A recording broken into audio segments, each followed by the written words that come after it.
Let us start the session by chanting Namo Tassa. Namo Tassa Bhagavato Arahato Samma Sambuddhassa. Namo Tassa Bhagavato Arahato Samma Sambuddhassa. Namo Tassa Bhagavato Arahato Samma Sambuddhassa. All right, so let us turn to the chapter on Rupa. I know that we have started the chapter already, but let us just start again because we've not gone much further after the initial paragraphs. Let's start again. Right. Oh, excuse me.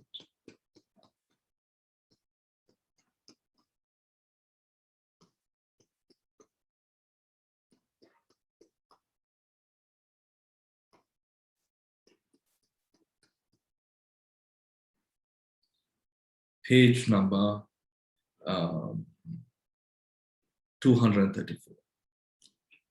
Compendium of Matter, Rupa Sangaha Vibhaka. Having thus far analyzed consciousness and mental factors in accordance with their classes and modes of occurrence, matter will now be dealt with. The compendium of matter is fivefold: enumeration, classification, origination, groups, and modes of occurrence. Guide to Para 1. The first 5 chapters of the Abhidhamma Sangha form, in a way, a complete compendium dealing with various aspects of conscious experience. With 89 or 121 types of consciousness, with the 52 mental factors and their permutations, with the occurrence of consciousness in cognitive processes and at rebirth, with the planes of existence and with the classifications of karma and its result.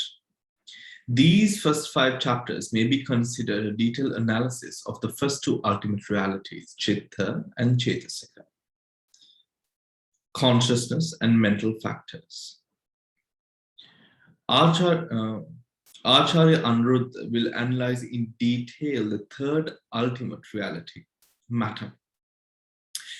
He will first enumerate the kinds of material phenomena. Then he will explain the principles by which they are classified, their causes or means of origination, their organization into groups, and their mode of occurrence.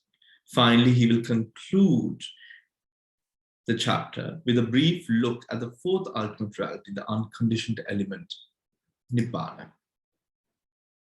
The Pali word for matter, Rupa, is explained by derivation from the word Rupati, which means to be deformed, disturbed, knocked about, oppressed, broken, right? So the definition sentence of Rupa is Rupati ti rupanti rupa, which means a Rupa is called a Rupa because it is in constant change due to those other changes in causes and effects around. Actually, causes, the effect is a change. The causes, the change in the causes makes it Rupa now change. It is almost as if you are in an air-conditioned room, you walk out, if it's warm outside, then you start sweating, or you start getting warm. Now the body that which was cold is a body that is warm. Now that process, yes, it's an experience. We might say, okay, I was cold, or I was, it was comfortable while we were inside the room. Now it is warm. Now I'm sweating. When it comes to the definition of Rupa, what happens within a quality, I'm calling it a quality, such as Rupa, is that by the changing of that condition, that now starts a chain reaction of sorts. Now slowly but surely, affecting the means or the way by which the material is at that moment, right? The material is at that moment. A good image or a picture, a good image to picture an example by is when something, if it's something like a seismic shock, and the way a seismic shock travels, and when it comes into contact with an object, creating this sense of a vibrational shift within the object from the first point of touch to the end point of that same object, a certain vibrational shift of that object, owing to this sort of shock, which is vibrating, reverberating through the air. Almost in such a manner, this Rupa is affected. It becomes much, much more clearer when we sort of go into, within this same section, go into ways that, for example, nutrition affects Rupa, or the element or imbalance within the element or change within the construction or the structure of the elements changes, then the physical object again changes, right? Now, in these different sort of taking or going into these different categories, it becomes evidently more clear and lucid on how or why the word Rupati is used in defining what a Rupa is, right? A Rupa would be in constant change, even because of the mind that one is carrying around. I mean, I say carrying around just as a way of putting it into a sentence, but we know otherwise. With the mind that we have, even because of shifts in the mood, the Rupa changes. You know, we find people, we find people, I mean, I think, something that the monks realize, or I've realized with the monks is, when you would see a monk and then the sibling, right? The sibling looks far more older. Maybe the monk is actually older, but the sibling looks far more older than this younger brother who's a monk. Probably because of not having the stress to earn and just being able to chill and meditate in the forest. It's a lot less stressful than sort of dealing with the sort of the mundane stresses of the world. But you find that clear difference.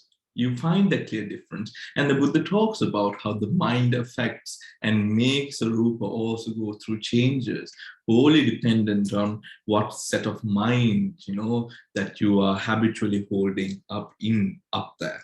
So let's get back to the book. Rupatiti, Rupa. To be deformed, disturbed, knocked about, oppressed, broken. I think when it comes to definitions of these sort, we are always told to understand the meaning and the similarity between these different words to try to get an essence of what the Pali word is essentially trying to get at. Yeah. The commentators maintain that matter is so called because it undergoes and imposes alteration owing to adverse physical conditions such as cold and heat, etc. The Buddha himself, in explanation of the term matter or material form, declares, "And why, monks, do you say material form? It is deformed. Therefore, it is called material form." That is the English version of Rupatiti, Rupanti, Rupa. Deformed by what? Deformed by cold, by heat, by hunger, by thirst, by flies, mosquitoes, wind, sunburn, and creeping things. Now, deformed. Now, what is it? When we take the English term deformed, what is the English idea that we get? Right? A face of a car, right, or the front of a car, meets with an accident. Now we would say the car, the bumper is deformed, or would we say that? I don't know. Do people say that? Maybe they do, right? Lily said, no, people don't say that. I am saying that. Okay, I don't know. Okay, the bumper is deformed. Right. Now, if we do use it in that sense, what is it deformed, or how do we now know it to be deformed? We know it to be deformed in comparison to the way that it originally was, right? So now it is not in any way to say that Rupa has any form of originality. It doesn't. Rupa is a phenomenon that is wholly dependent upon the conditions that are present. Right? The conditions now, this example pops into my head. Now let us take an example of a boy or a girl who is born. Right? The boy is born into, I'm taking a boy. The boy is born into comfortable, very comfortable circumstances. Right? And the boy is born into very difficult and triumphant circumstances. The same boy, if he had the option, the same boy, born in two different conditions, you would see that the physical, let's forget about the mind, the physical appearance of the boy would surely be different owing to the conditions that he would have to go through his life. At the age of 20, if we look at this boy, having been born into a comfortable circumstance, and in another scenario being born into a difficult circumstance, would look different. We cannot say that the boy originally was to look this way. That is a Adhammika Vada. That is not an argument that is in line with the Dhamma. Rupa does not have an original form. If we take the gross Rupas, I'm not talking about the qualities of Rupas, which is Patavi, Apo, Tejo, Vayu. I'm talking about the gross Rupa, right? It doesn't have, but when it comes to the fact of saying that it is now deformed, we are referring to the state that it previously was. By no means is it the state that it should have been in. Right? That is an important clarification to be made when understanding Rupa. There is no self in Rupa. The self, like something which is stuffed into this Rupa that we would come to possess or come to sort of, have or own or whatever it is. That self is something else. This Rupa is something which operates wholly based on the conditions that are present at that time. Right? Present at that time. Let's come back to the book.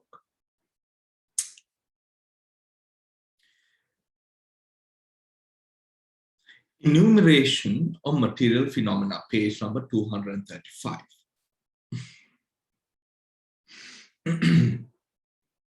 Matter is twofold.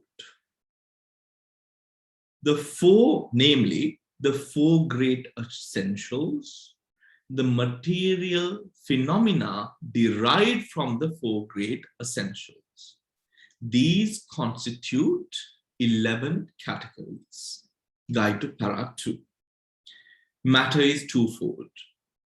The Abhidhamma enumerates 28 types of material phenomena, which are briefly comprised in two general categories: the four great essentials and material phenomena derived from the four great essentials. The four great essentials, Mahabhuta, are the primary material elements. earth, water, fire, and air. These are the fundamental constituents of matter, which are inseparable and which, in their various combinations, enter into the composition of all material substances. Now, what is the smallest particle that has been broken apart? We know that the atom has been broken apart. Have quarks and leptons been broken apart, I wonder? No, that's the furthest they go, just an atom. Yeah, okay. Now, here, something to notice, it says that it is inseparable. Yeah, if you go through the particle physics, atom is actually divided into sub matter like quarks, and there's some electrons, and electrons also come into that. Then you have bosons and muon and various things. Okay. So the way I understand is actually there are how many? There's 6 quarks and 6 type of leptons, 12 bosons, like that, and there's another called Higgs bosons, right? And these are the subatomic particle within the atom, Okay. right? There's some similarity between Rupa when you consider as a subatomic existence. Like now these subatomic particles, they operate in a kalapa, which is clusters, and exactly the same as we will discuss in the Rupa, how these individual 28 various components exist in clusters or Rupa Kalapas. So there's a very close relationship between subatomic particles and the matter we are talking about. Okay. Maybe we can go into it, as we go into the chapter. I'm sure that it would be very interesting to draw parallels and to see what we know from science and also what we know from the Abhidhamma. All right. Okay. Let's come back. The 4 great essentials, Mahabhuta, are the primary material elements: earth, water, fire, and air. These are the fundamental constituents of matter, which are inseparable and which, in their various combinations, enter into the composition of all material substances. From the most minute particle to the most massive mountain, derived material phenomena, upadaya rupa, are material phenomena derived from or dependent upon the 4 great essentials, right? The 4 great essentials. These are 24 in number. The great essentials may be compared to the earth, the derivative phenomena to trees and shrubs that grow in dependence on the earth. All these 28 types of material phenomena are distributed into 11 general classes. 7 of these are called concretely produced matter, nishpanna rupa or nippanna rupa, since they possess intrinsic natures and are thus suitable for contemplation and comprehension by insight. The other 4 classes, being more abstract in nature, are called non-concretely produced matter, anishpanna rupa or anipanna rupa, right? Anipanna rupa. Is that understood, right? Now, if you turn to the other page, 236, We have the great essentials, right? These great essentials are that which is the support, or it is by these qualities that the other derived elements, not sorry, element is the wrong word, other derived materials are formed, right? Earth, water, fire, air. These refer to the nature which is symbolified by the word it represents. Earth, hardness, right? It is not to say, yes, we can feel hardness everywhere, right? And we would say, okay, this is the earth element. But when we refer to the earth element, it is not referring to the wall, it is referring to the hardness within that structure.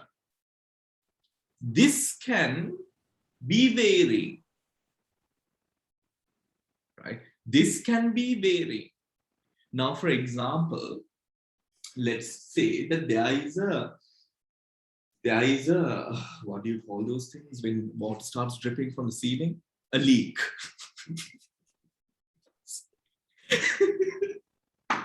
Sorry. A leak. When there is a leak, right? When there is a leak, when water starts dripping, and when, you know, when it sort of soaks up, or I don't know what happens, but, you know, within the wall, right?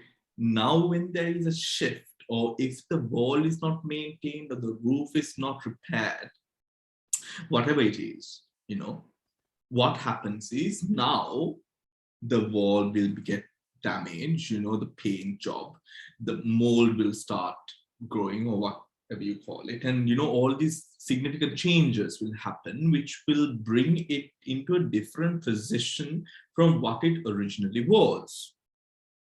Now, there, if we take or look at it from a perspective of the elements, when the water started getting in, or when the proportion of the water element increased beyond the required level, now it gave rise for an imbalance which created, not an imbalance. If I say it's an imbalance, it would be wrong again, right? Because imbalance would say, yes, from the wall being hard, yes, there's an imbalance. But now the causes or the conditions present for the wall to remain hard are changing. Now the softness, or the hardness of the wall may now be slowly affected, right? A change in that condition, right? A change in that condition. It is to these conditions that we speak of, and the natures, the apparent changes to the elements that the changes in the conditions create, right? The changes of the elements that is brought about by the changes in the condition, right? If we take too long of a shower or a bath, right, our skin becomes rather wrinkly, right?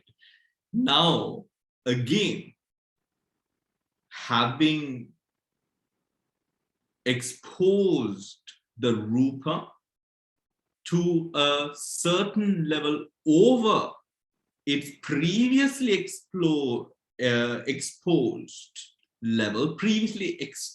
level, now the Rupa changes. For the Rupa, this doesn't make any difference. For the person attached to that Rupa, it makes hell of a difference, right? It is that aspect why then a Rupa is so called a Rupa, or why that phenomena is called a Rupa. Because of the constant change it undergoes, owing not to itself, the conditions that support it to be. Do you understand? Right? Because why can't we say itself? Because this is an inanimate phenomenon. It doesn't have a sense of self to govern and maintain itself. It is wholly dependent upon the amount of, or its structure really, based on the elements. Now, if you take certain types of wood, those days, the hardest wood would be, you would find these different sort of woods. But now with, to the extent these compressed woods have gotten, there are some woods that are harder than fine woods. Right? There are some boards that are compressed boards that are harder, and people are now making a lot of their pantries and all of these things with these woods rather than the fine woods, right? Which would of course cost more as well. The thing is, it is all down to that sense of the elements that govern the nature of that object. That is what the Rupa focuses on, right? Let us continue. Let us go through the chart. Concretely produced matter 18. Great essentials: earth, water, fire, air. Sensitive phenomena: eye sensitivity, ear sensitivity, nose sensitivity, tongue sensitivity, body sensitivity. Third, objective phenomena: visible form, sound, smell, taste, tangibility. Taste, right? Taste. Then we have sexual phenomena, femininity and masculinity. Heart phenomena, the heartbeats. Life phenomena, the life faculty. Nutritional phenomena, nutrient. Limiting phenomena, space element, a non-concrete matter, anishpanna rupa, 10. That is limiting phenomena, space element. Communicating phenomena, bodily intimation and vocal intimation. Mutable phenomena, lightness, malleability, weldiness. Characteristics of matter: production, continuity, decay, impermanence. Right? Those are all qualities. Right? Let us move on. Para 3, in detail, concretely produced matter. How? Katham. Essential material phenomena, the earth element, the water element, the fire element, and the air element. Sensitive material phenomena, eye, ear, nose, tongue, and body. Objective phenomena, we've read through all of this. Thus, these 18 kinds of material phenomena are grouped together as matter possessing intrinsic nature. Matter possessing intrinsic nature. Matter possessing real characteristics. Concretely produced matter, material matter, and matter to be comprehended by insight. For example, now it is on the earth element that the Attika Sanya is developed on, right? The Attika Sanya are manifestations of the earth element. So that is how you can turn Dhatu Manasikara. So from the skeleton, Attika Sanya, you can develop the white kasina, you can develop the skeleton meditation, you can develop the earth meditation. Right? And of course, leading on to insight. They are all insight techniques, right? Thus, okay, guide to para 3. Patavi Dhatu, earth element. The great essentials are called elements, Dhatu, in the sense that they bear their own intrinsic natures.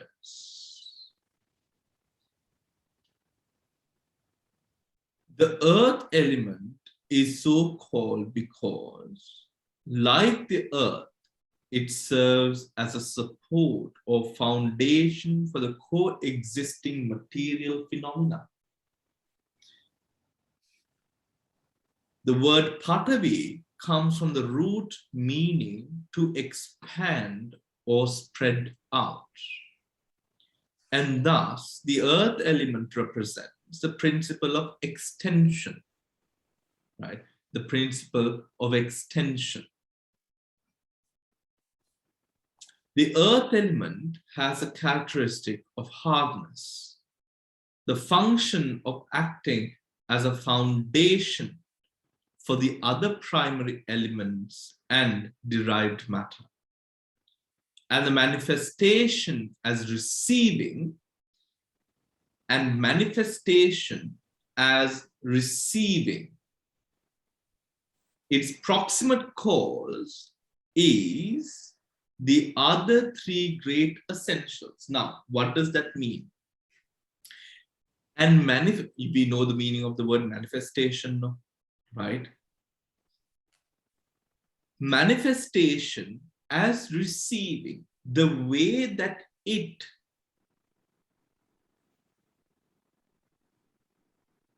is often shown or comes to be, is when it forms or receives something to hold.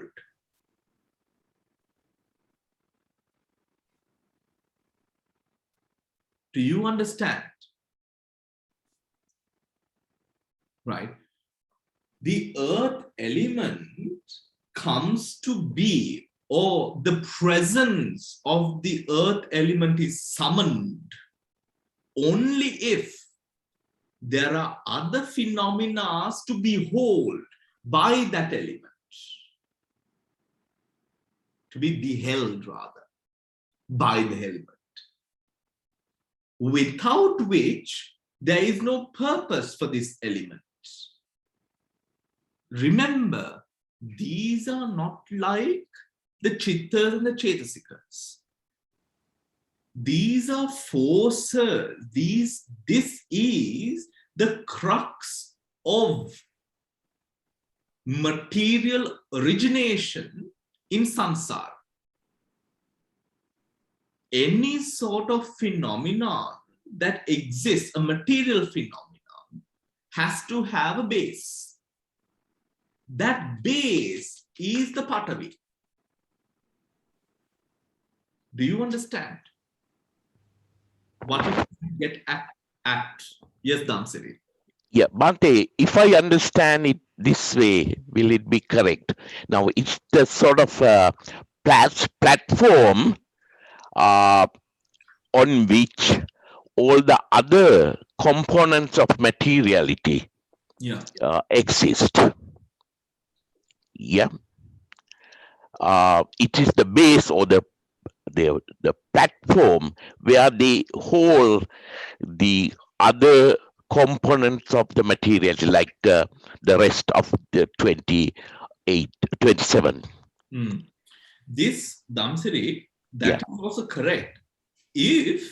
But I think when we use the word platform, we do not want to give the impression that it is there waiting. Yeah, okay. It's not there waiting. It only arises when the other qualities are there too. Yeah. Right? If that is understood, we can call it a platform. Yeah. Right? Because this, what is an example?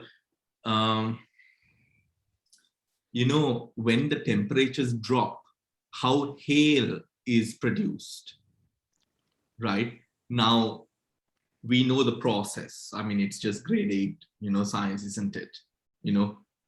with the changing of the temperature, with the water vapor now having been taken up by the sun, right?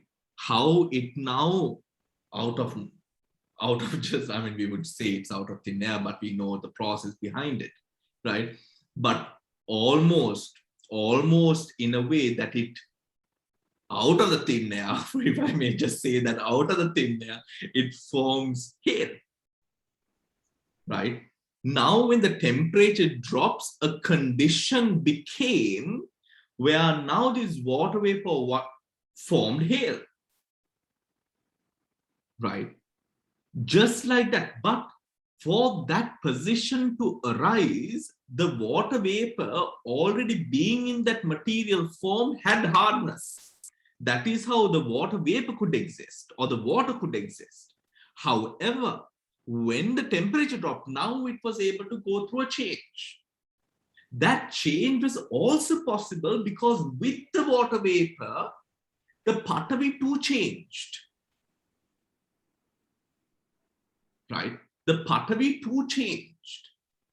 So the condition for Patavi to be a certain way to change, allowing the Patavi to be Patavi, to now increase the hardness. I mean, when you hit with hail, I mean, the cars, the windscreen of the cars itself get damaged, isn't it? You know, you can really get injured in hail. The hardness, now the water vapor has changed the hardness so drastically that it almost, now you can die out of something like that, being hit from, I mean, I don't know whether people do, but still you could, right? The condition has changed. So it is not as if Patavi is waiting to grab something. No, Patavi arises when the necessity or there is something to hold. It is a quality.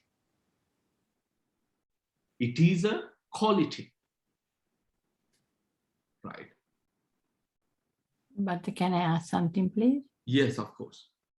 Bhante, in that 238, the top paragraph, when it says there, acting as the foundation. So it acts as a foundation for the other primary elements. Yeah. So which means that it acts it for the other things. So the Apo, Tejo, Vayu, because those are the other elements. So that is there as a base for those elements, and also the derived matter, which is the other balancing. Yeah. Okay, man. So it's just not other things that includes those.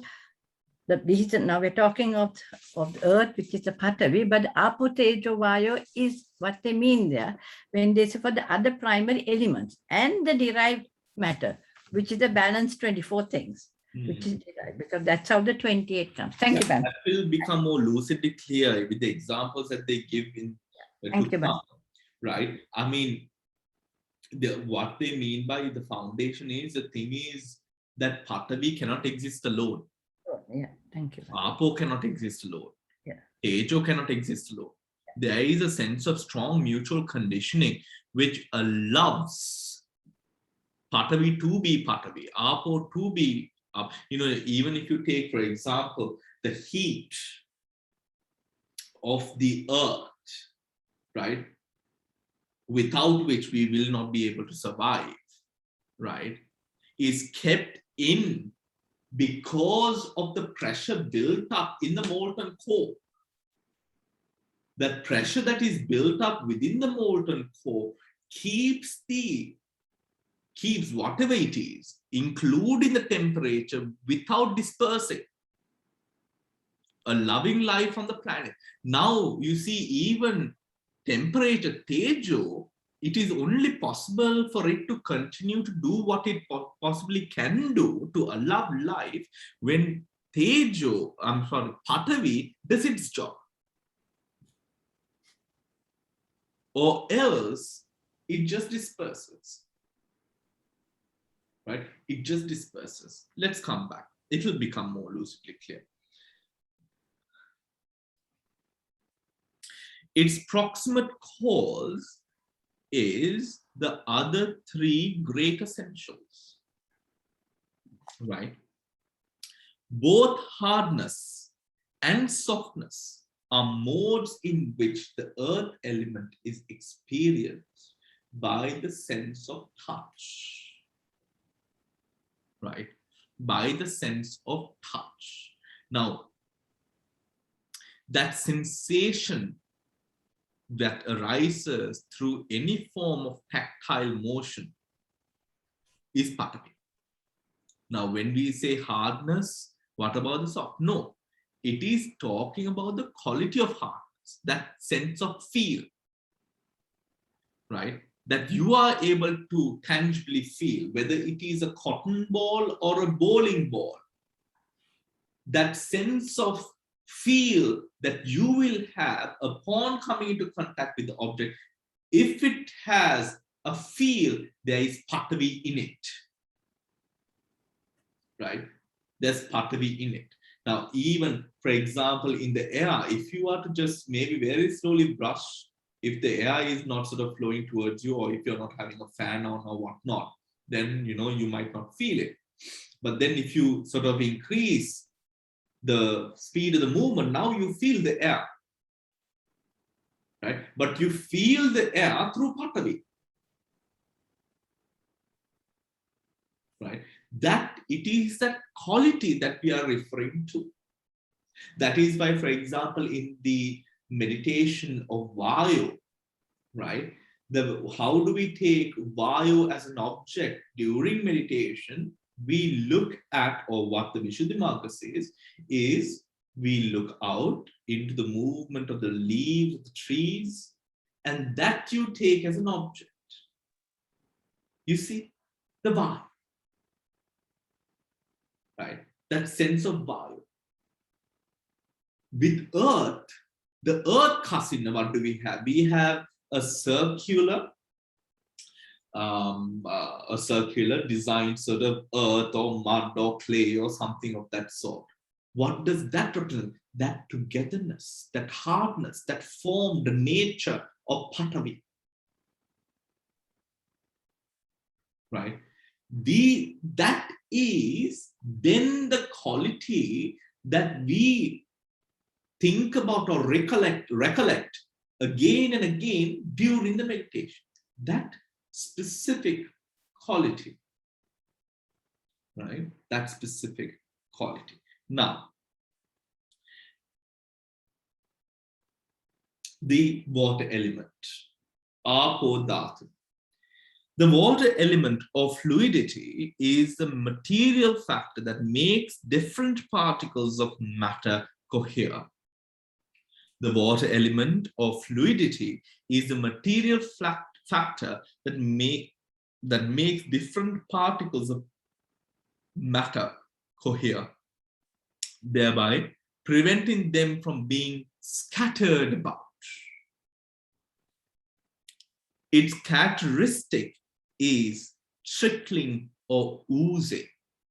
Its function is to intensify the coexisting material states, and it is manifested as the holding together or cohesion of the material phenomena, right?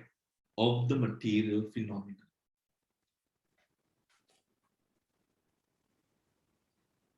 When we take again the same example of water, right? That movement or the hardness at that level, at the core of the earth, it's a fluid molten core, isn't it? Right? That is creating all that pressure. We see, you know, I like to sometimes use, you know, how you make agala or, you know, samaposha, you know, you have all your mixers put together and you need to put water to bring it together, right? You put water, without which, do people spoon samaposha into their mouth? Maybe if they are young, you know, but it is far more better in the way of rolled circular sort of balls, you know. So likewise, even some sort of energy which is there, which holds the energy together, that is not hardness, that is the water element. Right? That is the water element. Again, keeping things from dispersing in that way, right? Its proximate cause is again the other three great elements, essentials. The Abhidhamma holds that unlike the other three great essentials, the water element cannot be physically sensed but must be known inferentially from the cohesion of observed matter, meaning, right, water. How do you know what water is? You can put your, if you have a glass of water, right, and it has a temperature, you put your finger or thumb into it, you feel the temperature of the water, right? Now that is tejo. If you're pouring the water out onto your hand, or if you're feeling the touch of water, that is hardness. If it's the movement of the water that then symbolifies that it is water, that is the bio, right? You feel water is an element that can only be felt through the existence of the other elements, without which water itself cannot be felt if water was alone. If water was alone, I mean, how else would you feel water? I mean, we know the temperature that water might be, we know the feel of water, that is hardness, and then we know that water flows, that is wind, the wind element, right? That it is through the rest of the three elements that water would then be felt. That is what it says, right? The fire element, tejo dhatu, has the characteristic of heat. Its function is to mature or ripen other material phenomena, and it is manifested as a continuous supply of softness. Both heat and cold are modes in which the fire element is experienced. The heat and cold are both modes in which the fire element is experienced, right? The fire element is experienced.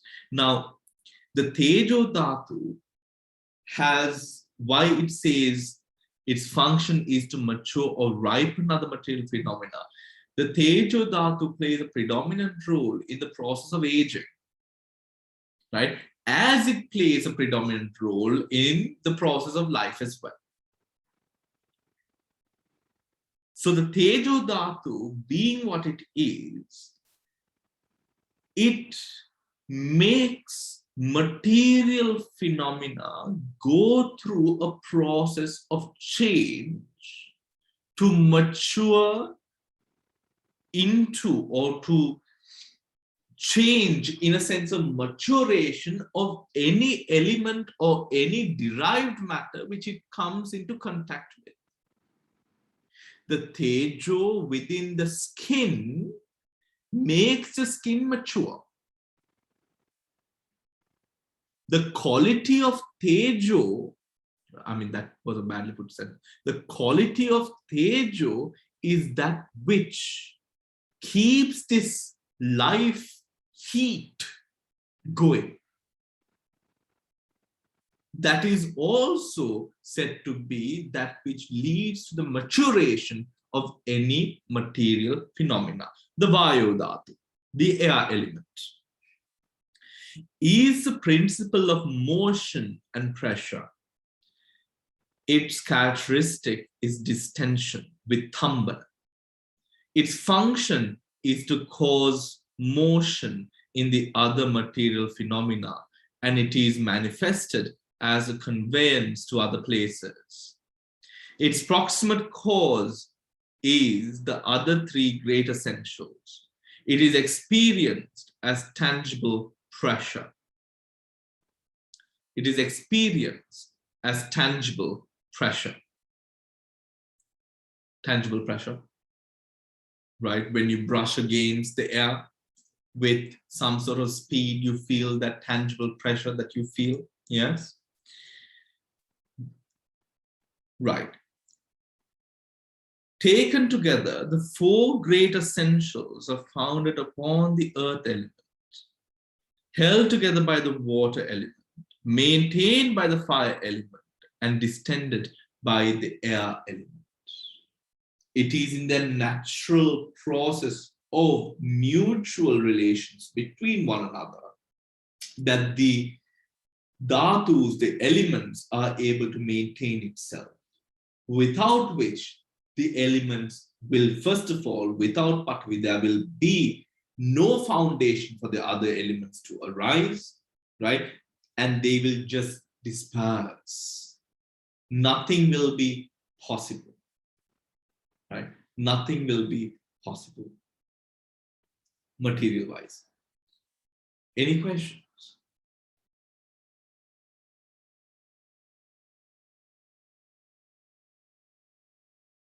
Okay.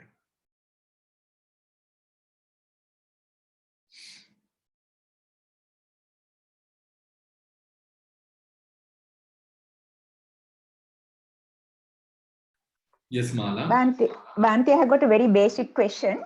When we started the chapter, we described Paramatta Dhamma as Chitta Chaitasika Rupa Nibbana, ultimate realities.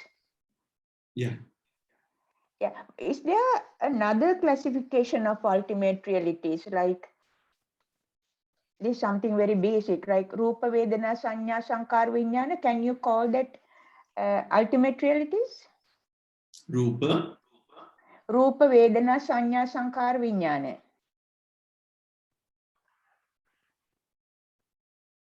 I have not heard something. Where did you hear it?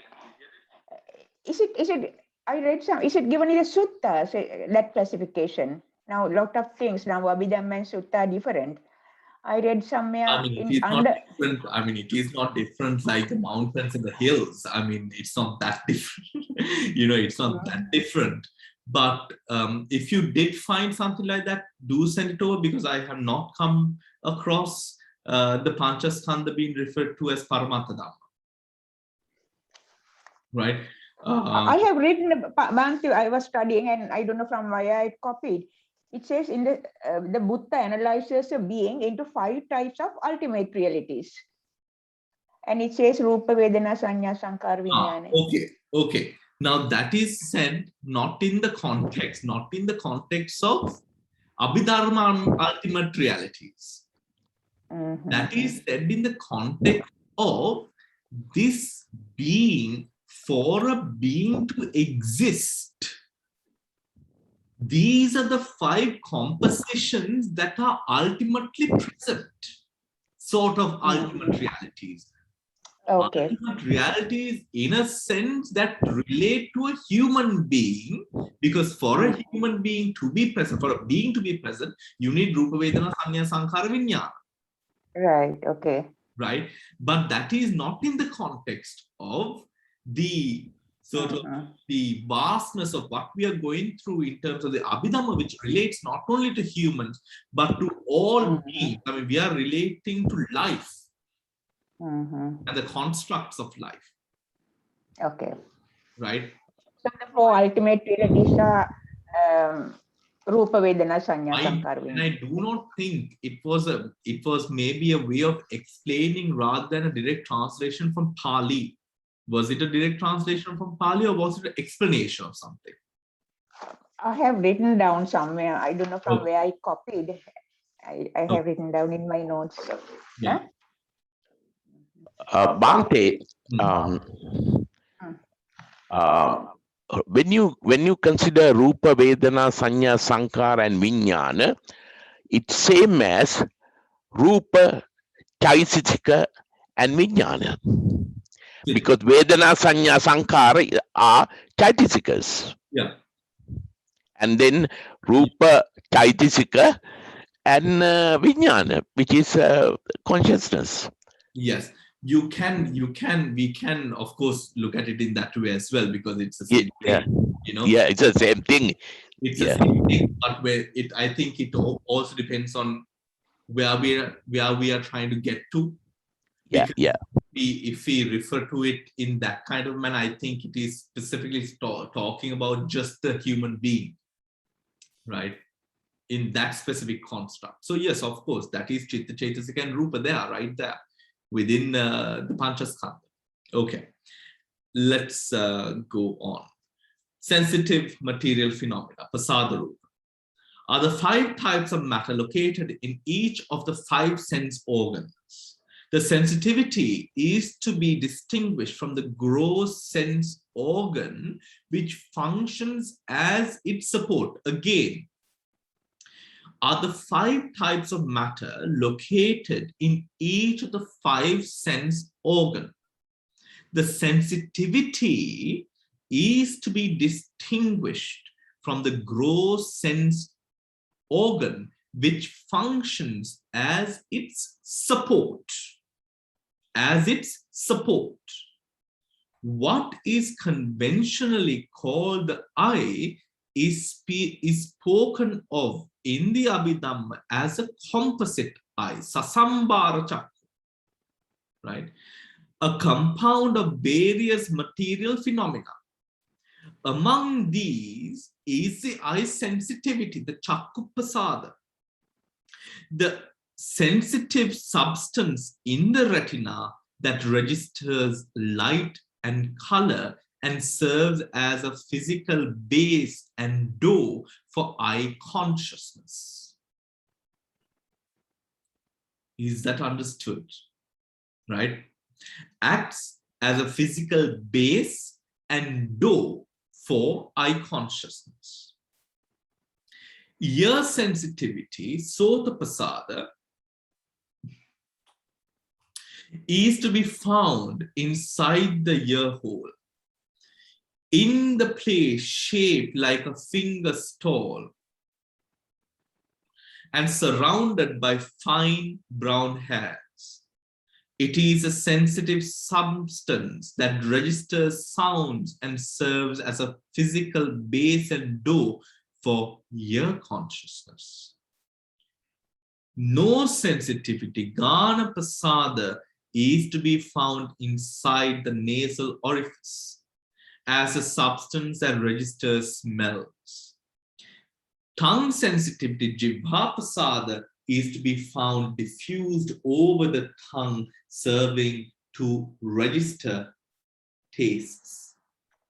And bodily sensitivity, Kaya Pasada, extends all over the organic body like a liquid that soaks a layer of cotton and serves to register tactile sensations. The eye's characteristic is sensitivity of the primary element that is ready for the impact of visible data, or its characteristic in sensitivity of the primary, The eye's characteristic is sensitivity of the primary element that is ready for the impact of visible data, or its characteristic is sensitivity of the primary elements springing from a desire to see. Its function is to pick up a visible datum as object. It is manifested as a foundation of eye consciousness. Its proximate cause is a primary element born of kamma, springing from a desire to see. Each of the other sensitive material phenomena, the ear, nose, tongue, and body, should be similarly understood with appropriate substitutions. Let's read that again. Okay. The eye's characteristic is sensitivity of the primary elements that is ready for the impact of visible data. For the impact of visible data. Or it's, now when we say visible data, what do you understand by visible data? Objects. Image. Objects. Image of the object. Objects. I would say image object. Yeah. I would say both. I would say image object. Don't you think? Because we are referring to, I mean, data is then, I can be multifold, isn't it? There are That's right.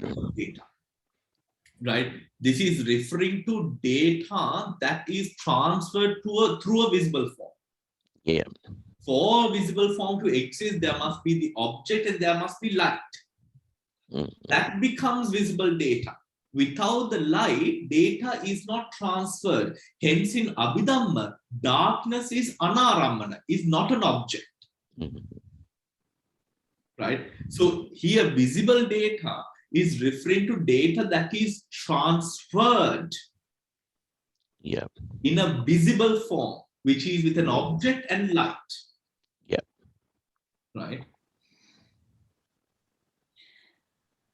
Or its characteristic is sensitivity of the primary elements, or its characteristic is sensitivity of the primary elements, sensitivity of the primary elements, springing from the desire to see. Sensitivity of the primary element springing from the desire to see. What is that? What does that sound like? The eye's characteristic is sensitivity of the primary elements that is ready for the impact of visible data. Right? Now, the sensitivity of the primary elements, Patavi, Apo, Tejo, Vayu, that is ready for the impact. That is ready for the impact of visible data. We know that light comes and shines, right?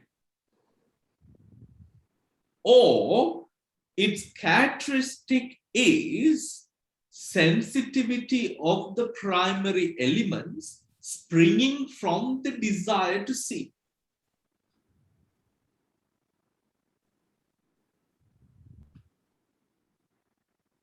How does that make sense? You're muted, Damsede. The desire to see is the race in the consciousness, right? Yes.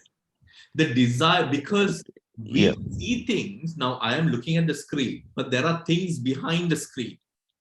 Just because I'm looking at the screen does not mean that just because I'm focusing on the screen does not mean that I'm not picking up what is behind the screen, right? So matter, visuals can arise with the sensitivity of the primary elements, now with the visual form falling on the pasada rupa, or it can be ignited by the need to see something. Now you're looking for something. You're searching for an object that is also visible. Right? So it can happen in two of those motions. Right? With the reflection of the object through light, and also by when the object is present with the will to see. Right? With the will to see. Just imagine you wake up in a dark room, right? And there is a tiny light. You want to see light, and you pick up this light. This light is picked up because you search for it.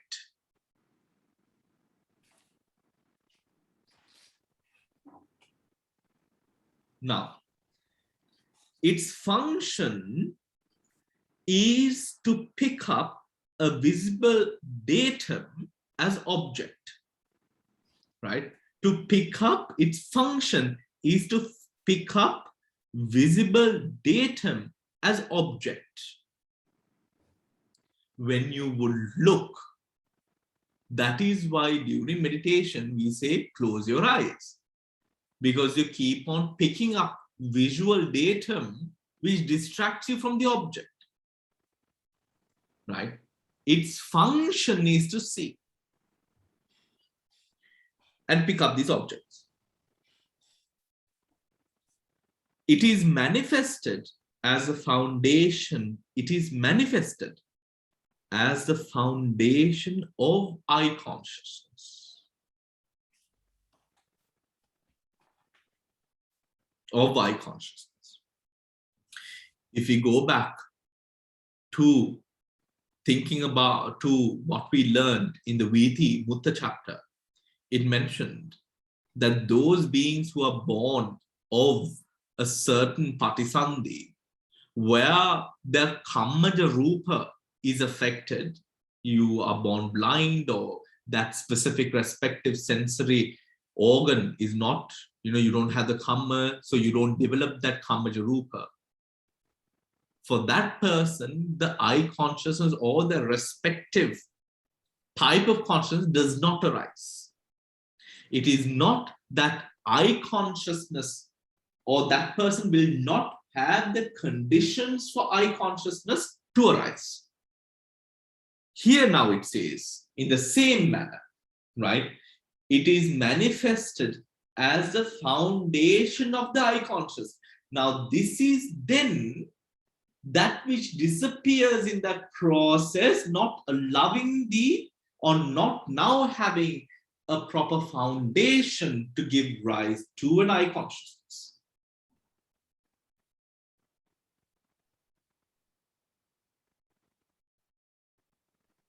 Some people, it is not that some people do not have eyes. They might have the eyes, but maybe this specific part of sensitivity is that which is now missing or injured. Hence, because this is now not there, that is then what is manifest with what manifests as the foundation required to have an I conscious arising in the mind. Is that understood? Right? Okay. Its proximate cause is the primary element, primary elements born of karma, springing from the desire to see. Now tell me what that is. Its proximate cause is the primary elements born of karma, springing from the desire to see. What is that? Again, its proximate cause is the primary element born of karma, springing from the desire to see. Bhante? Yes, Tamari. Is it vipaka? So you see something that you see as a resultant. Yes. Karma. Yes. Yes. Any other thoughts?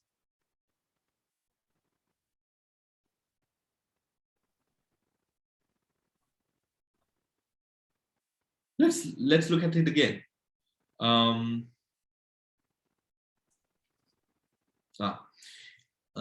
Its proximate cause is a primary element born of karma, springing from the desire to see. Think about that. What Chamari said was true, right? The interlinking of the mind and the body, which allows these processes to go on. Karma-born matter, here the primary elements, right? The primary elements which are triggered into action, by the volition to see, right? By the volition to see. Think about Panchadvara Vachana. The rest of the ahetuka I consciousness, and how I consciousnesses or those ahetuka I consciousnesses are created, right? Are created. allowing for processes of the I to continue for so much longer in samsara because of the different different karmas that we choose to do. Right? It is vipaka. It is vipaka. Now, its proximate cause is a primary element born of karma springing from the desire to see. When we give rise, when a kammada rupa gives rise to an I, that karma is fueled by actions that we have done. For example, you want to see your children in good places doing well. Whilst the motivation is through the thought, the imaginary thought, I'm not calling imaginary thought, no, visualization of the future where your children will be all what you expected them to be. Living well, living happily married with a happy family, all of these things. Maybe in the path of Dhamma, all of these things. That springs from, that creates, whilst the thought of your children is, of course, the base of that thought, that will to see. It is like also this, with every morsel of food that you feed yourself. Now, don't take this in the wrong way. But with every morsel, with every creature on this planet, we eat, we feed ourselves, right? Every creature, from a cockroach to a human. With every bit now within the human plane, within, of course, our social circles, we do not see this, right? But maybe if we go to more destitute regions, continents, countries, we would see people fighting for their food. We would see, survival of the fittest almost playing out. Animals see it every day, right?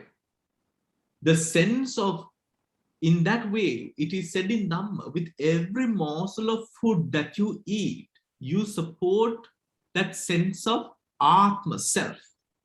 But the Buddha, he couldn't impose a law on food. That would be inhuman, isn't it? Imposing a law on food, But the Buddha tells Ananda, this is something that needs to have rules, but sabbe satta arattitika. Every being maintains himself on food. Thus he couldn't. With every morsel, what you also impinge upon your mind is the maintenance of self, is the massaging of comfort, right? In the same way, when a thought is produced to want to see or visualize something, there is that emotion of seeing. That is what then gives the result of a being that sees, facilitated by the 3 roots or the 2 roots. That is a different story. That facilitation is brought about by a need. The need is to see. Just like feeding oneself a morsel of food is to sustain, is to carry on this cycle. Do you get what the point that I'm trying to explain? Right? Just like I've told you, when it comes to the hellish realms, for people who are greedy, often, we draw parallels and say, okay, the greedy goes into becoming pretas, pisachas, kumbhandas, all of that, right? What these beings receive is what these beings wanted.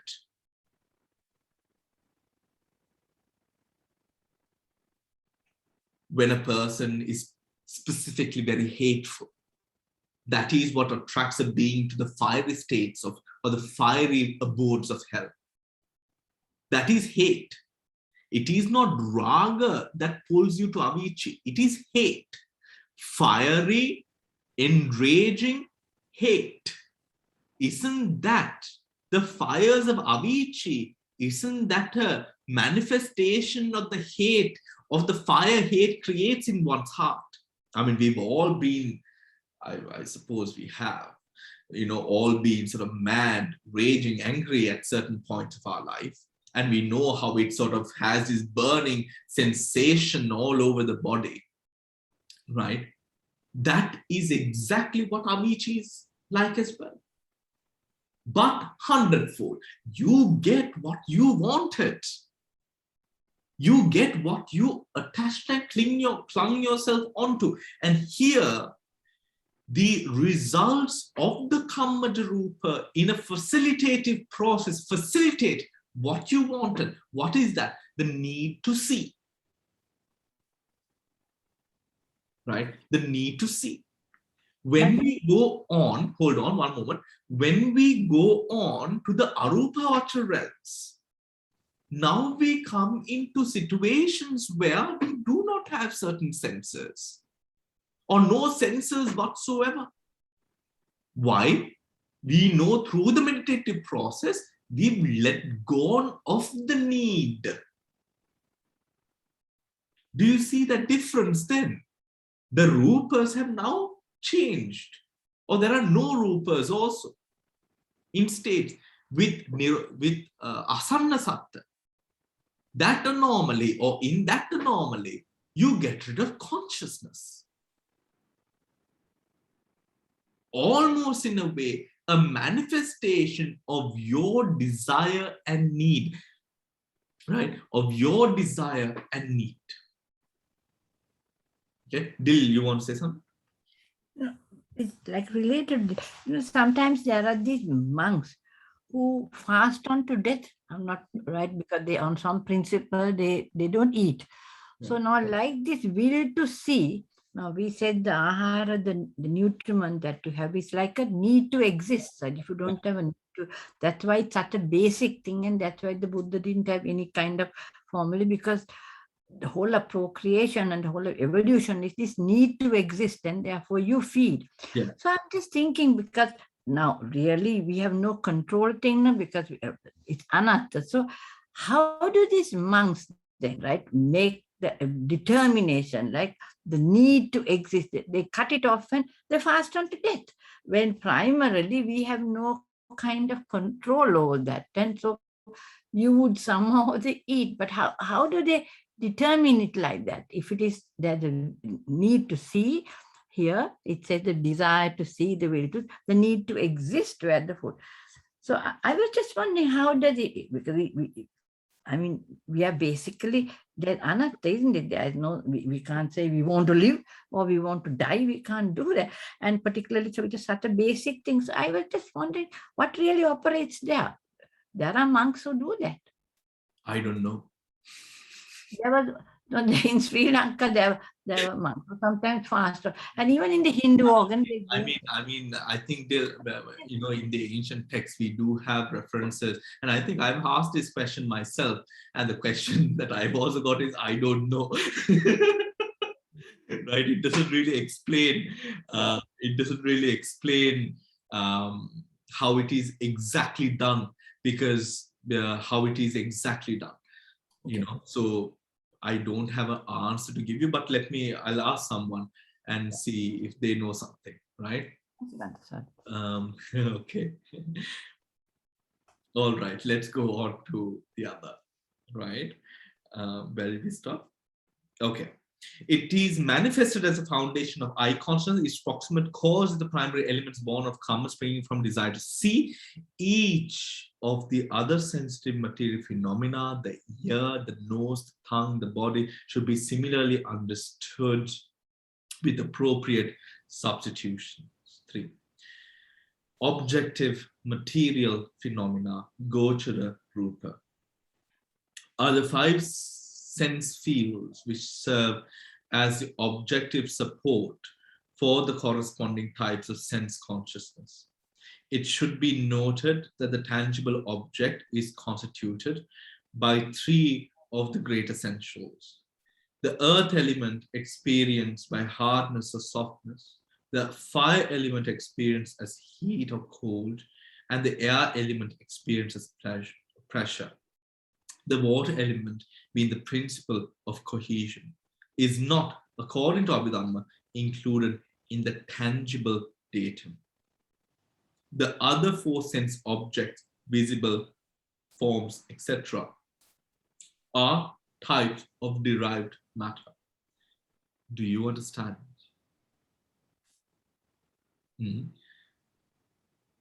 Objective material phenomena are the five sense fields which serve as the objective support for the corresponding types of sense consciousness. It should be noted that the tangible object is constituted by three of the great essentials: the earth, experienced by hardness and softness, the fire experienced as heat or cold, the air experienced as pressure. The water element, being the principle of cohesion, is not, according to the Abhidhamma, included in the tangible datum. This is what I mentioned earlier. Because it is not included there, because you know, because first of all, water is cohesion, and you only know the element to the other element. So why repeat? Yeah. Collectively, is that clear to everyone? Yes? Anyone who did not get it? Get why? Okay. Okay. Collectively, objective material phenomena have the characteristic of impinging on the sense basis. Collectively, objective material phenomena have the characteristic of impinging on the sense basis. Their function is to be the object of sense consciousness. They are manifested as the result of the respective sense consciousness. The proximate cause is the four great essentials. Right? Collectively, objective material phenomena have the characteristic of impinging on the sense basis. Their function is to be objects of the sense consciousness. They are manifested as the result of the respective sense consciousness. Their proximate cause is the four great essentials. Right? It's the four great essentials. Now, is that clear? Is that understood? Noeline, are you okay there?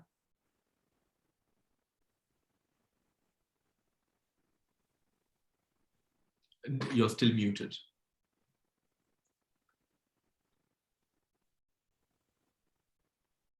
It's not working. Yes. Is it all right? Okay, now. I'm wondering, why is this chapter so difficult compared to the earlier ones? What? I was thinking it was a walk in the park. It's not difficult, but it's difficult. It's not the same as the other earlier chapters. They're good. The earlier chapter was Nama, this is Rupa. It has to be different. Yes, I think yes, of course, I agree with you. The spirit in the way that the chapter is different. You know, the spirit in the way the chapter is different, because I think we are referring to a different way that a specific phenomenon operates, you know, and this way is a little bit different from the way a consciousness would usually operate. Yeah. What did you find difficult, Noeline? It's not the same as the other earlier ones. That's why. Is this something like, you know, it's not the same ice cream that I used to eat sort of situation. Let's see how it goes. Okay. You'll be okay with a bit of reading. Okay, thank you, Bhante. Yeah. All right. So whatever happens, let's remember, Noeline, our aim and goal, beat Dhamma Center. Okay?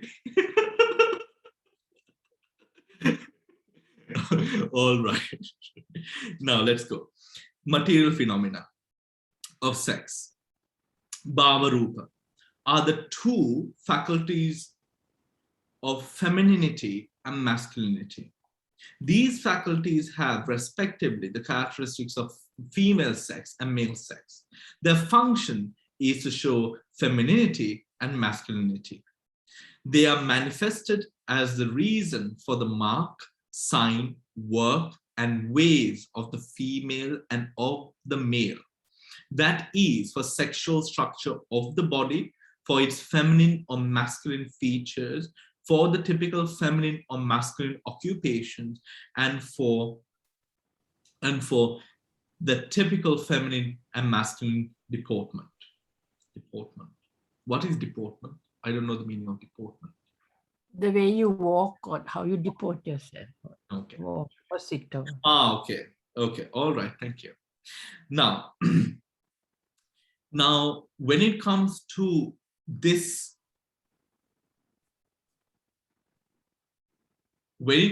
section, it doesn't specifically, it refers to the way the body will sort of progress along a certain line of sex, whether male or female. I know that in today's world, it becomes a little bit difficult in a way to truly come to understand with true parallels about the spectrums that we would now classify with gender and gender norms and gender identity, right? But within the Abhidhamma, actually, this is something that I asked my, at the time we had this really amazing Seale, who was a nun, who was our teacher. And she was just incredible. And I asked her this question when we did this chapter. I asked her, there are males who would better identify themselves as females, and then there are females who would better identify themselves as males. How does this happen? And what she said was, in that kind of a process, it does have or mention within the Abhidhamma, where when the material sex could be of a specific male or female categorization, the mind can operate in a different manner. And that these are anomalies that are seen within the text as well, where it can happen. By anomaly, this is not to say that it is something wrong. By anomaly, is what is meant is these are in rare occasions do we find these sorts of occurrences within a being. Now, fifth, material phenomena of the heart, Hade Rupa. On the heart base has the characteristic of being the material support for the mind element and the mind consciousness element. Its function is to uphold them. It is manifested as a carrying of these elements. It is to be found in dependence on the blood inside the heart, and it's assisted by the four great essentials and maintained by the faculty of life. I think we should stop there. I think we should, it's time as well, right? We'll go into heart base next week, right? We'll go into heart base next week. Okay, so I think do a bit more reading, I don't know if others also feel like this chapter might be a little bit challenging. We have just started. So whilst we say that we have just started, I would say, just do a bit of reading. You'll be quite all right. And I think this chapter is quite interesting, especially when we come down to the Kalapas and the Suddakas, where it gets, very interesting in the way that we how these physical rupas go to be formed. So So all right, I will see you on Wednesday. Take care and good night. Yeah. Thank you, Bhante. Thank you, Guru Sarana. Saranai.